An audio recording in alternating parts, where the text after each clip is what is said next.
What's up, guys? I'm Hassan Piker, and this is the second part of a two-part series I call Breaking Down the American Monopoly.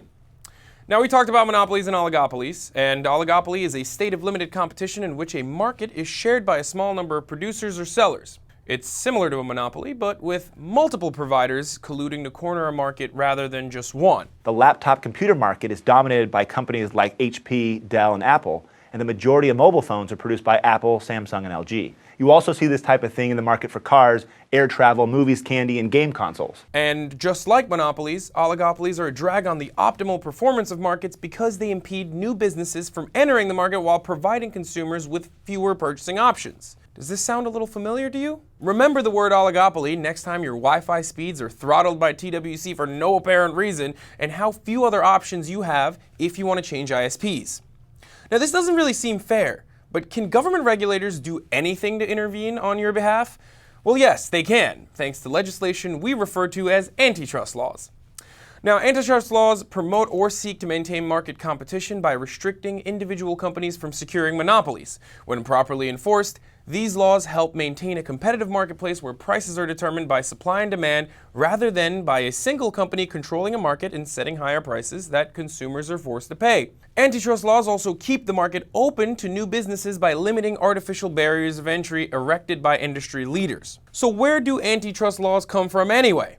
Well, in 1890, Senator John Sherman, this guy, authored a landmark federal statute requiring the federal government to investigate and pursue trusts. A trust, in this case, refers to a monopoly and not the million-dollar bank accounts that rich white kids who like to do coke have. And for nearly 100 years, antitrust laws were enforced, breaking up monopolies and oligopolies in a range of industries. Theodore Roosevelt's administration broke up Standard Oil in 1911. After the 1948 Paramount decision, which I covered in part 1, which you should definitely go check out, the government no longer allowed film studios to own the theaters that showed their movies, effectively preventing them from exercising complete control over the film industry.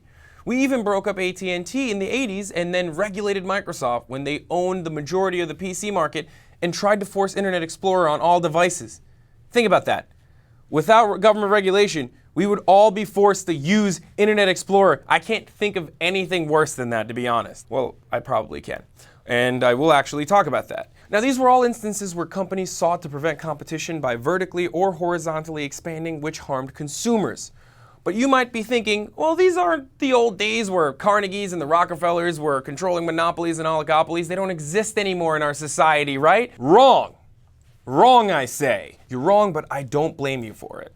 In the sea of seemingly endless choices, clever marketing and branding make it seem like we have all the choice in the world when we don't. Let's take a look at something super innocent like toothpaste, for example.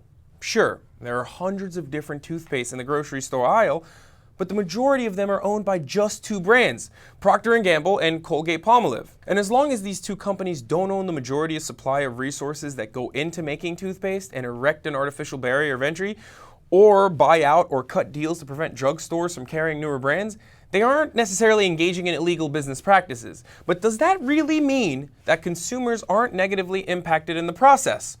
Well, this might not be the case for keeping your teeth intact or having pearly whites, but it is absolutely the case for oligopolies formed in recent years within one key industry, an industry that also scores worse on favorability ratings surveys than Ted Cruz does.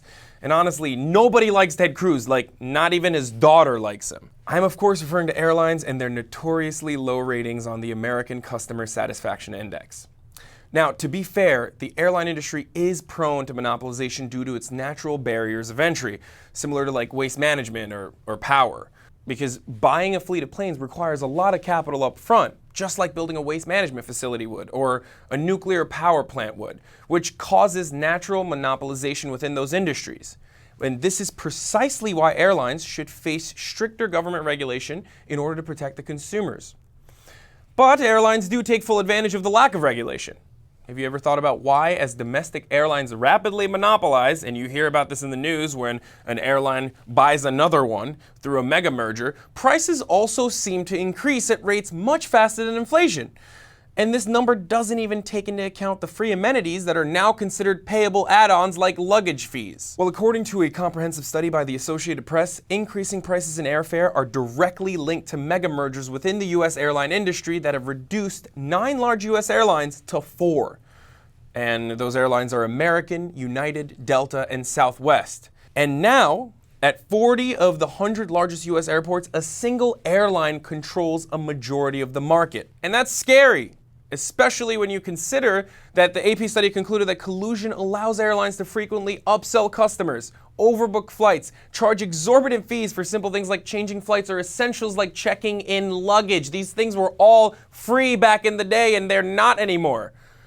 And while the US government knows how to deal with monopolies, it gets trickier to prove collusion or price fixing within these new oligopolies.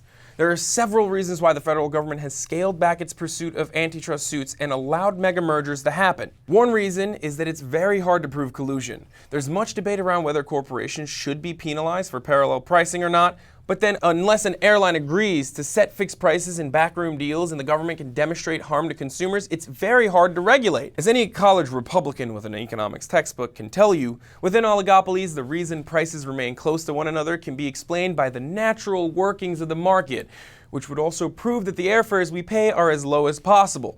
But the game theory explanation doesn't factor in price leadership.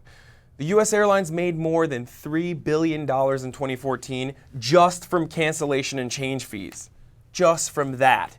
They took advantage of this concept simply because we didn't read the fine print as American consumers. And they didn't have to do this in a smoke-filled room. All they had to do was follow the shady practices or prices the leading corporation adopted. And since there isn't an explicit agreement to point to, should the government pursue all industries prone to monopolization with a guilty until proven innocent mentality? Well, many experts in the field think so, and those people are looking out for you. Another reason why there's so little regulation in the airline industry, and you probably could have guessed where I'm going with here, is the prevalence of money in politics. Why would pro-corporate government officials try to hurt the bottom line of companies that line their pockets each election cycle, one after the other, especially if the public is largely unaware that there's a problem to begin with? This is why the mirage of choice, paired with the difficulties of proving collusion, creates a huge oligopoly problem in the United States. If the companies that control an industry decide to apply identical practices that improve their quarterly numbers while sticking it to customers, the outcome is essentially the same. It's no different than when the industry is controlled by a single company exercising a monopoly. So then, the only reasonable conclusion is that the government needs to treat these oligopolies the same way it treats monopolies. Otherwise, at this rate, in the next 2 years, we'll be paying for cabin pressure. I'm Hassan Piker, and this is The Breakdown.